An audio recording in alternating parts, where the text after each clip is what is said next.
Hey, Road Trippin' fans, Homage t-shirts are as ferocious as the dunks or bangouts Richard and Channing throw down from time to time, and their softness can't even be matched. Homage has been turning back the clock with throwback tees for years. From the NBA to the Ultimate Warrior, you know, the tee that LeBron wore on the plane after leading the Cavs to its first title the city had seen in over 50 years. Well, Homage tells the stories of triumph, individualism, and hustle, preserving the old school and creating new legacies. Go to homage.com, that's HOMAGE, and pay homage with your favorite tee. Be sure to check out the NBA Jam tees and one exclusively made for me and you. Better yet, 3 other tees designed specific to the Road Trippin' fam you'll want to check out. We're Road Trippin' at homage.com.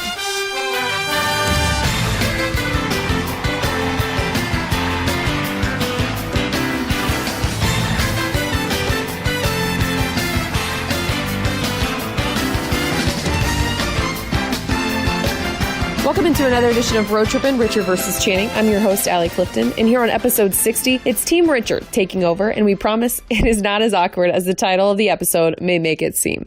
Yeah, Jameer Nelson and Richard have been NBA teammates before, Dallas Mavericks together to be exact, and yes, just a few short months ago, their paths crossed yet again. But as they always say, when one door closes, another one opens. But then another one opened as well. And so as the Nuggets take on the Pelicans tonight in New Orleans, the two vets had a chance to catch up before the first meeting of the season a couple weeks ago. And like I said, they make it everything but awkward. Rather, it was an insightful conversation into the business side of the game as well as the personal side of these two pros. So Richard, Katie, Jameer, take it away, guys. Okay, thanks, Allie. Here we have another first. I don't think ever in the history of the NBA, two guys have had to sit down and talk things out after one was waived so the other one could come in. You know it's a boxing ring upstairs, right? I think we're different weight classes. I would agree with that. Yeah, we actually might be the same weight class. I've seen your little stocky guys. I feel like, yeah. But you'd be like the Mike Tyson, like just short and just. How tall are you now? Honestly. 6'3". With my shoes on. No, I'm joking. I know. 5'11". 5'11", yeah. With your shoes. You say how tall are you now? Like he's grown in the last year. Yeah. Well, no, we haven't seen each other in a while. Yeah. How are things? It seems like anytime your name comes up, like the team that I'm on changes me because of you for some reason. Yeah, because we showed up in Dallas. We was next to each other in the locker room, and we were having a good time. I think that's what it was. We were having too much fun in Dallas. I mean, we had the number 1 offense in NBA history at the time, and they got rid of me because of you. Well, yes, but understand that like they can only control one of us at a time, and they felt like. I was more of a threat. You were much more of a threat because you were playing more. You were playing more. I wasn't. Right. So they're like, well, we can not play Richard and keep him at bay. Right. Right. Like I think that was really, really the main goal. What? Wait, how did you end up? Who did they trade you for? Rondo. I was in Boston for like 2.5 weeks. Oh, I forgot. Then I came to Denver for, my good stint I had. What, 3 years it was? 3 years, yeah. 3 years, good 3 years. So for the people, we're going to rewind this. So it was domino effects. Mm-hmm. And as we should blame Pat Riley. And the reason why we should blame Pat Riley is because he fucked up the negotiations with D-Wade, which he apologized. And then he went to Chicago. D-Wade went to Chicago. He called their bluff. As we all know, that worked out beautifully. And then during the buyout, D-Wade now becomes a free agent. One of LeBron's best friends, and so he comes in, which ultimately forces me out. Right. Forces me out of a place where, hey, sorry, I won a championship and went to 2 NBA finals. Cool, no big deal, no one cares. And then I'm a free agent now, and they are looking to play. Denver's like, we have 2 guys that we drafted in the top 10 that are both point guards, but we would like to play them. But obviously, we have Jameer. You're a talented guy. But we still need veteran leadership. We want somebody in. Well, if we waive Jameer and bring Richard in, then all of a sudden that will put coach in a position to have to play the 2 young guys. Right. But what people don't understand is that as much as we want to blame fucking Pat Riley, who I grew up loving as a Laker fan. Thanks, Pat, for messing up that D-Wade negotiation 2 years ago. Do you see how it's still affecting people and what's going on? when they told me they were working on some things, and I thought you would be here. You were literally the only guy I knew on this team, and I was like, Jameer? Oh yeah, I could hang out with Jameer. Yeah. No, I mean, I kind of knew just going to the season that I probably wouldn't be in Denver throughout the entire season, just because I know at some point they had to let the two young guys grow. Yeah. It happened for me when I was younger. I was playing in front of Carlos Arroyo, Keon Dooling, who both were talented guys. And if I would mess up in a game, the coach would sit me down and play those two guys. And with the general manager, it was took both of those guys away and forced the coach to play me. So I understand the business side of it. The timing was fucked up. The timing was really fucked. No, how about the timing was fucked up for both of us, right? Because I get traded to Atlanta, and I'm like, I'm not going to Atlanta, right? And they knew it. That was part. I was like, I'm not going to Atlanta, and that's no disrespect. I love Bud. Kent Bazemore's a good friend of mine. Like, I respect what they're doing, but they just let go of Paul. They just let go of Tim. They traded Kyle. You know, they just let go of a bunch of guys because they're in a different phase. But they're road tripping, though. But they are road tripping, and so that's all that matters. Road tripping NBA, holla. Shout out to your boys. But so it was kind of in a spot where it was like, they were trying to do things to keep me, and it didn't work out. And so I gave them the opportunity. I'm like, I'll wait till the last minute to give you guys the opportunity if you guys are trying to keep me. But I basically get traded and waived before opening day, right? Where it just is like, shit. The difference between you and I is that you're a point guard. Everyone needs a point guard. Right. Yeah. No, I mean, the good thing is, you know, I had a pretty good solid season last year. So teams, you know, I had about 9-10 teams that called me immediately, and then afterwards, other teams were calling and saying, "Are we in?" Or I'm like, I made my mind up. Yeah. You know, and part of that was I'm playing with two monsters. I mean, two guys who average 25 plus and 10, 12 rebounds, which is pretty much unheard of in the history of the NBA. Yeah. So. We had a couple of guys that were kind of claiming like they were a little sick today and shooting around. We don't have to name any names. I see they got the itis. Yeah, they got the itis. So for all a couple guys had itis before. Yeah, so all you guys, all the fans out there in the NBA, it's called the itis. Whenever someone is coming to town that is a monster in your position, and you are in a position, and you see that guy in that position, either, oh yeah, my ankle doesn't feel right, or oh coach, you got the 48-minute flu, huh? Yeah. Once this 48 minutes goes by, you're gonna be fine. Okay? I seen that happen when I was in Orlando a lot, when people had to come in there and play against the White. Yeah. But what happened was, like you said, they would have the flu for that game. Yeah, and play the next game. And because it was always teams that had to come do the Florida swing, play Orlando, Miami, they would play the next night. Yeah. They'd be hilarious. Yeah. Oh yeah, but that's what it started off with the Shaq-itis. Yeah, Shaq-itis. Like Shaq and you know, there's MJ. Like he always jokes like, hey, listen, when MJ comes to town, don't bring your family. Don't do all that stuff, because you're gonna look up and see your family like cheering or making faces and shit. And it's just like, yo, you're gonna go home pissed off. You're like, man, Dad, Michael was amazing. He's like, you want to go live with him? What you want to do? But yeah, no. One of the things, like, you know, I've been doing this podcast now for almost a year, and people don't. This is an inside look. This is an inside look from the standpoint of, like, no one has ever sat and had a conversation. It's like, hey, I got waived and now I'm here. Right. You know, to come in. You got waived because I came in. Well, not because of me, but you got waived to give the young guys an opportunity. Jamal and Mood. And it's like GMs look at it from a standpoint of like, hey, like, you know, we want to play the young guys. Right. And the only way to survive in this league is to understand that. Mm-hmm. You know, and I don't know how understanding you are. I mean, I've grown to be understanding. Maybe 3 years ago, I would have been really pissed off. 4 years ago, I would have been really pissed off. But like I said, the more I've been around the game and been around the front office and coaches and stuff like that, I understand that it's a business. I understand the business side of it a lot better than a lot of guys, just because I've been moved around so much over the last 4 or 5 years. No, but that's what happens. You go a long stint, yeah, and then all of a sudden you just have to bounce. Well, I mean, how can I complain? I was in Orlando for 10 years. It was my decision to leave. I didn't really like what was going on there with the whole change, the things that they tried. They bought you out, right? Yeah, they bought me out, but I asked for the buyout. Like, I literally could have stayed if I really wanted to. I could have forced them to, to keep me there, but I was like, I'm done. They tried to get you in Cleveland, didn't they? Yeah. It was. My first year in Dallas was your first year in Dallas, and that was the first year, and they were trying to get you to come in. Trying to get me to go to Cleveland. What the fuck, man? Everybody make mistakes, man. It was a mistake. So we would have had, and I showed up the next year. I know. Either That's way, crazy. then we would have had a good living. You remember when you agreed to the deal and then backed out? To Dallas? Yes. Yeah, I agreed to the deal. DeAndre Jordan. Yeah, well, yeah, because I went and was like, yeah, this doesn't look like it's going to work out too well for me. Yeah, well, it wasn't a mistake. If DeAndre Jordan and This is a business. It's a business decision. It's a business Yeah. decision, and I told Mark Cuban at the time, I was like, Mark, like, I'm not that guy. No, it is different having no other guys to talk to. So, other locker rooms in Dallas, we had a lot of alpha males. Right. We had Chandler, Parsons, you had Dirk, who's hilarious. Monte. We had a lot of personalities. So it's like our personalities don't stand out as much because we're just kind of we fit in. We fit in that group.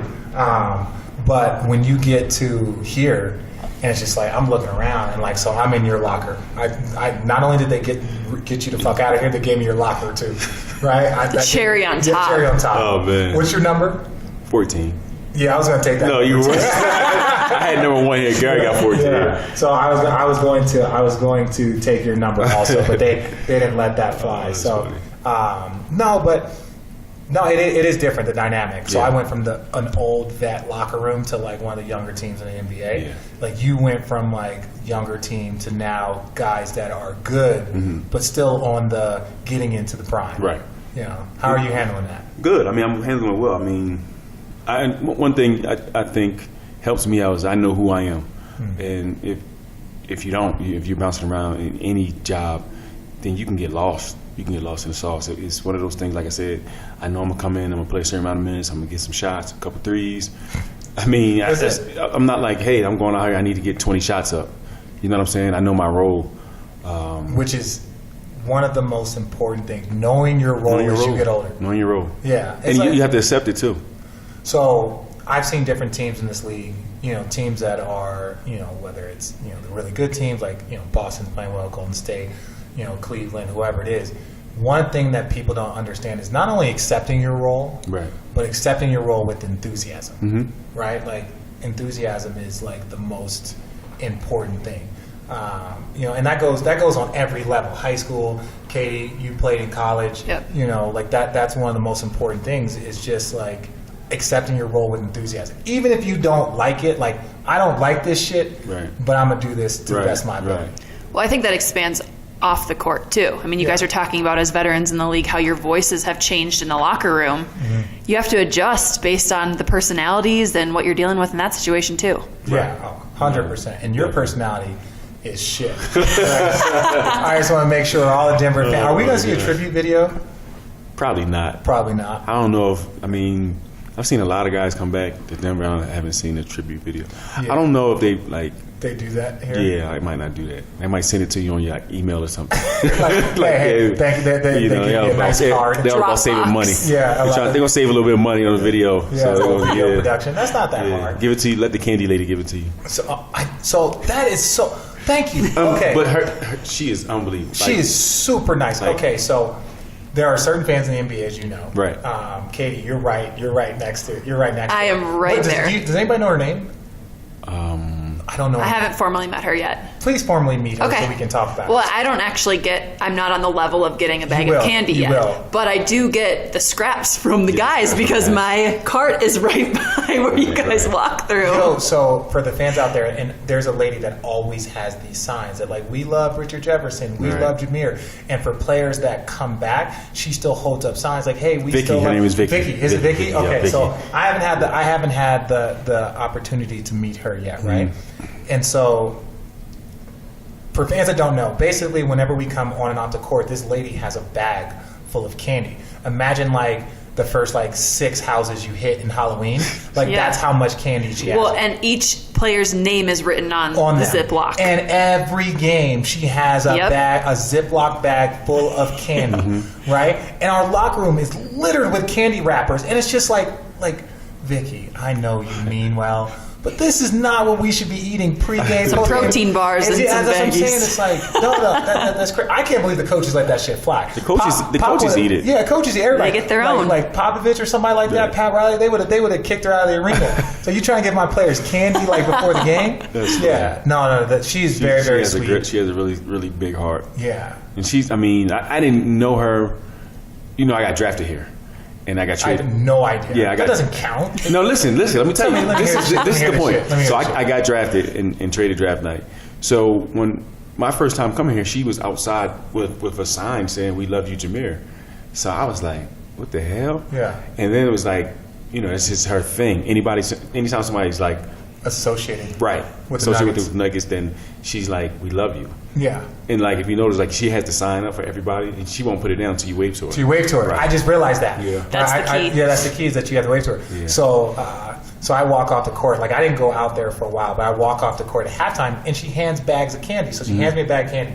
I took one Snickers out, and so Katie's little cubicle Little cart, yeah, with my monitor. is right there. I handed it to her after the game. She's like, "You don't understand. You saved my life." I was like, "What are you talking about?" Go ahead. I was so hungry. I can't even begin to describe. My timing, I think it was the other late game, too, that we had earlier this season. funny. So, you know, your schedule changes when you Right. get thrown an 8:30 tip. Yeah. I ate way too early that day. I was starving in the tunnel. Yeah. And Richard walks by and tosses me that candy, and I just wanted to get him. I was so thankful. Well, it was because my willpower with certain things is not great, right? Alcohol, candy, probably a few other things I can't talk about on this podcast, but I'm still trying to stay somewhat professional. Like, by the way, I got a stop sign tattooed on my hand. Like, look at this. So that I would stop drinking, right? Like, but it doesn't work. I was going to say, does it work? No, it doesn't work, but it's still funny. But that's what I'm saying. The stop sign is because I have a very low ability to stop myself from doing things. So I took out one extra. Yeah, I took out one piece and then just gave. I was like, who is the first person? I didn't want to throw it in the trash because I feel like she takes the time. And I'm talking about there's 12 different types, and she says if you tell me what you like, She'll give it to you every She'll give game. it to you. Mm-hmm. We used to save them. It was a locker next to mine. Everybody would take out a piece or two or whatever, and then, during the course of practice days and stuff like that, guys would go in the locker and you get whatever they like. And I would charge them $20 a year. $20 a year? Initiation fee. Initiation fee to get whatever you like? Whatever you like for the rest of the year. You don't look like you have the body type to really consume a lot of candy. I mean, I shouldn't. I'll get in the steam room afterwards, sweat it out. Every year, millions of people receive the least liked gift of all time, underwear. But we still give it to our family and our loved ones who just don't want it. But maybe it's not that underwear is the problem. Rather, it's the kind of underwear we are giving. So let me tell you about MeUndies, the only underwear that makes for an amazing gift. And that, from my own personal experience, is no stretch of the imagination. In fact, I'll make sure those who are receiving gifts from me this year get to experience exactly what I'm talking about. Unlike any other, MeUndies have a soft, flexible waistband, are 3 times softer than cotton, and are made with natural, sustainable source fiber. Let's be honest, what more could you possibly want in terms of being comfortable around the holidays? MeUndies made underwear, the perfect gift that everyone is going to love you for. So this year, don't give underwear, give MeUndies. Better yet, this holiday season, to get your exclusive 20% off the softest underwear and socks, that's right, socks included, that you'll ever wear, free shipping and a 100% satisfaction guarantee, go to MeUndies.com/road. That's MeUndies.com/road. So how's the family, man? Fam's good, man. Kids getting big. My son is taller than me. That doesn't say much. I'm just saying, but he's taller than me. 16. That's a big moment. Can he play as a parent He and a can play. kid. Can he play? Yeah, we went to an unofficial visit to Bucknell University. Okay. Oh my God, college scholarship. Yes. College Man. scholarship. That's what we're talking about. Yeah. My 2 oldest daughters, they're 12 and 9, and my youngest is 5. But the 2 oldest, I know I got a lot of kids. You got all these kids, I know. and you're not even that old. Yeah, listen, one thing I'm gonna be able to do is play and run around with my kids until they get old. Yeah, because I got Lil Rich. So we were pregnant with Lil Rich in Dallas. Were Right. you still there when we had him? No. You just left. Just left. So now I got 2 little Right. fucking monsters. I got Richard and Little Phoenix. Okay. And so, but running around with them is an issue. It's not fun. It's not fun. One of my friends, he just turned 50, and That's sad when your friends are 50. I got old friends, real old. So he just turned 50, and he has a 2-year-old. Yeah. And it's like he's like, I can't keep up with him. I'm like, I don't, I don't want to be 50 running around with a 2-year-old. No, and you're right. Like I'm sitting here, like one of his favorite sentences is "Daddy up," Right. Daddy up. And you Because gotta I'm get sitting. up. No, because I'm sitting. No, I don't get up. Kiss my ass. I like take a ball and throw it. Like, Oh, you crazy. I play fetch with my. Dog. I play Oh, yeah. fetch with my 2-year-old. Oh, yeah, you No, but he likes to play ball. Like he's Right. addicted to hoop, right? So he always wants me. He was like, my wife was like, what did you say Daddy was good at? Daddy good at dunk. Daddy good at dunk. Because I dunked on a little hoop with him. And she was like, what's Mommy good at? And he goes, Mommy's good at night-night. Mommy's good at night-night. Like I was like, babe, like he wants you to play, but like he always wants me to play, and I'm like, Lil Rich, like I got a game ready, I gotta ice my Right. knees. He's like, why? I was like, cause man, I'm kind of old. I was like, I gotta go to practice, so you can keep coming to the arena. And he's like, okay, Daddy, you can go. See, go game ready. I felt like, when I had my son, I was 19, and he actually seen me. Everything. Yeah. So which college, is awesome. Which right. is awesome. My daughters, for the most part, too. So they know. Yeah. They know who I am. They go to work out with me. They know my work ethic. So, for me, it's a good thing because hopefully that translates to their work. Yeah. My daughters are softball players. It's serious. Like travel softball is like Serious. like no, it's like the serious. It's more serious than AAU basketball, in my opinion. No, it's intense, and it's shit too. By the way. AAU? No. I'm not talking about like the women's sport. So Right. I dated a girl. I talked about her parents on here that were really intense. Her name was Selena Khan. She played softball at Texas A&M. But like she used to come to all my high school games, and her parents, like out of like respect, was like, make sure you come support her. Right. And I was like, yeah, I'll come support her. The difference was my games were going on in the winter in a gym in Phoenix. Yeah. Hers games were going on in the summer. Yeah. Outside in Phoenix, Arizona. Whew. So Now, like we're on a field because it's travel. We're on a field for probably 8 hours Saturday, 8 to 10 hours Sunday. Yeah. And you just out sweating, bugs. Oh, and all just type of- it's a monster. sunscreen everywhere. And Are they on the same team? No. So me and my wife, So you're all over the place. Oh. we're like split up a lot. Yeah. Yeah, you don't. Yeah, we see each other in the morning. Like we'll wake up on Saturday and Sunday. We're probably up at 4 or 5 in the morning. What's the name of their teams? Banshees Fast Pitch. Where is it at? It's Hatboro, Pennsylvania. It's Okay. right outside where I live. So the team was Storm. I think it was the Storm team. So so I came up. I went to school with Jenny Finch, who was. They actually playing. She has a field called Diamond Nation that they play in Jersey. Yeah, so me, Jenny, Luke Walton, we were all freshmen the first year at Arizona. And then she went and had they won the national championship my last year in school. We lost in the national championship. But no, Arizona is one of the great softball schools. But yeah, shout out Jenny. What's going on? I think it's Jenny Daigle, I think her last name is. Yeah. I think I saw her at the ESPYs. When we won the championship, no one cares. But yeah, no, softball is huge, and so my high school girlfriend group played, and so I watched her and kind of followed her career with the national team and all this stuff. And when I was in the Olympics in 2004, I watched them win the gold medal. We won the bronze. No one cares. But yeah, no, softball is a big sport. It's a big deal. sport. It is a big deal. And because of the Title IX stuff, that it's important for females to get involved in sports because schools are looking to give scholarships out to females because but you have to be good at it. Yeah. But they want to help you out. They want to give you more money in terms of scholarship money. Well, in the schools now with softball, and you can speak on this, is that it's spreading. When I 10, 15 years ago, it was primarily West Coast. Right, it's and then everywhere. and then it went to the Midwest. Right. Because you used to have of the 9 Pac-10 schools at the time, 7 of them would be in the top 15. Right? UCLA was dominant. I was there with there's just a bunch of girls.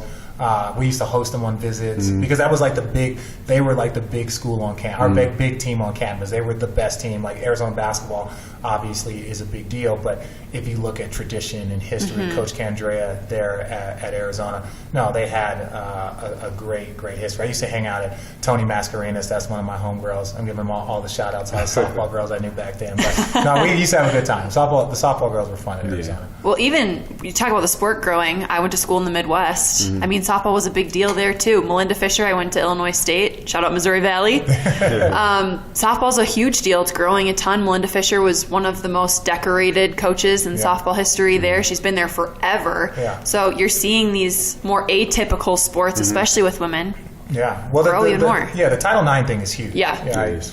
Whether it's swimming, softball, volleyball, Golf. golf, Especially, yeah. We don't want to get into the golf. Arizona, Annika Sorenstam, right now, like we had a real strong. Arizona is an athletic institution more than it is an academic one. But not St. Joe's. No. Can we have one podcast where you don't talk about Arizona? Zero. We will have zero podcasts. Zero podcasts. It always comes That's up. why I started it with Channing, so like he didn't get too annoyed because we could both talk about Arizona. But dude, I don't want to keep you too much more, man. But I want to know though, how are you as a fan? Like as a parent in the stands? All the parents come to me and ask me how come I don't scream and yell, and I'm like, because I'm a parent. I'm here to support. So That doesn't stop other parents. I know, but they don't have the same success that Jameer does. But so this is the thing. Like as an athlete, I'm not a screamer and yeller at my game. True. So what I do is, my kids, I won't say you need to do this, you should do that. I'll say, listen, if you want to work out, I'll send you. We'll get you work or whatever. I'm not going to force you to do it. And at the games, I just sit there and be quiet. And they ask, I say, it's not my game. Mm-hmm. I'm here to help them get better if they want to get better. And like I tell my kids, if you want to do something, you have to put 100% into it. Yeah. For me to put 100% into it, but if you're not putting 100, why should I? It doesn't make sense. And they've watched you put 100% into it. Yeah. And I'm gonna be honest though, I take you as like a fight the coach type of guy. If you're going to tell me, if you're going to sit here and We're back to boxing. If you're going to sit here and fucking lie to me and say that you haven't had one moment where you were like, wait, what just happened there? You know what? There was no parent? But see, people don't realize I grew up as a baseball player. So I know about baseball and softball, right? Yeah. That's my thing. So it's like, I'm also like a lot of these parents probably never played baseball or certain sports. Yeah. So they don't know like why the coach is doing this or why the coach is doing that. And I can relate to it a little bit. And I do question some things. As a parent, you're like, why is my daughter this or that or whatever? You ain't never had a moment with a parent or a coach that you felt like was doing too much and you like kind of let it slide and you're like, okay, now one more. I had an issue with a coach that wasn't doing enough. Okay. Now my daughters are in a great situation, and my 12-year-old daughter, her coach is like phenomenal. Like he runs it like a college practice, and it's like timed and scripted, and he knows exactly what he's doing. Mm-hmm. It's fun to see them progress and become young ladies and love something other than TV or iPad. And we limit that as parents. We limit like during the week. Especially during the school year, they don't watch TV. Yeah, limit the screen time. Yeah, I really limit that when my wife is home. When she's not home, it's do whatever you want. What do you want? Watch Sesame Street? That's the babysitter. Do The TV is the babysitter. Dance, like literally, they can do the Elmo dance like nonstop. Like I'll sit there and watch. Like we'll both be on our iPads together until she gets home. Then I turn everything off and then like hand them a basketball. I'm like, let's go shoot. Like once you hear that garage door opening, what happened? Oh, well, we've just been playing ball all day. Like he's You're exhausted. confusing your kid. I can tell you that much. Oh well, no, he doesn't know we have the game, the don't tell mommy game, right? Like, and he's still just learning words, so it's not that bad. Like he found this thing called Ali Strum. She gave me these things called Tim Tams, which are like these English chocolates, like little things from Australia. So I ate a bunch of them or whatever, and they were in our room. He wakes up at like 8 o'clock. She's in the bathroom, and I see him like looking at the wrapper. He's looking at the wrapper, and he looks over and sees like one of them in the little case. So he takes it out, and he's like, "Can I have?" And I was like, Go ahead. Sure, go ahead. 8 in the morning. So he eats it. And I was like, come over here. And he's like, no, I want to go find mommy. And I was like, no, what are you doing? I was like, and then it's just like, okay, at that point in time, like we've already. And so like he took a bite of it. And so there was one left and I didn't want him to have both. So I take one. He's like, can I have two? I'm like, you got one in your hand right now. And so he took that in and I might've got a talking to. And I just lied and said, I didn't see him grab it. I didn't see him grab it. I'm sorry. It was you knew where it was on the counter. Right? Little snitch. But no, man. I know you got stuff to do, so I want to take you. I just felt like this was a rare opportunity to have two veterans who we played together. Our lives have intersected in ways, like you said. Anytime my name is mentioned, you get shipped away. Yeah. And I'm going to be really, really honest. Every single time, they've always asked me like what I've thought about you, and that's probably part of the reason why you've been shipped away. that's probably part of the reason. I appreciate your honesty. Yeah. I was like, honestly, like we don't need him. No, if he's here, then I won't be the funny one. You know what I'm saying, on the team, and it just. What's funny? A lot of people think I'm really quiet. No, you're an asshole. Dog, that's how we bonded, right? We bonded. We even joked. We're like, well, yeah, when I retire and I'm gonna start coaching, you know you're gonna be there, right? Like, I was like, yeah. It's like that was the first thing because people didn't think the same thing about me, right? Until I started doing this and people kind of started saying, like, I was like, I don't talk on the court, I don't really talk to other people. I didn't play for a lot of teams at the time, so unless you had a personal experience with me, you don't know, right? You don't know, and you had no idea I was such an asshole. No. And because of that, Richard, it's one of the many reasons why we started Road Trippin', to get an inside look into what really happens on and off the court, what the personal side of professional athletes, for example, is all about, and really just make sure we are the ones telling our stories. Of course, we want to thank Jameer for dropping by. Although it wasn't for long, it was time well spent. For now, that's another edition of Road Trippin', Richard versus Channing, hosted by yours truly. Until next time.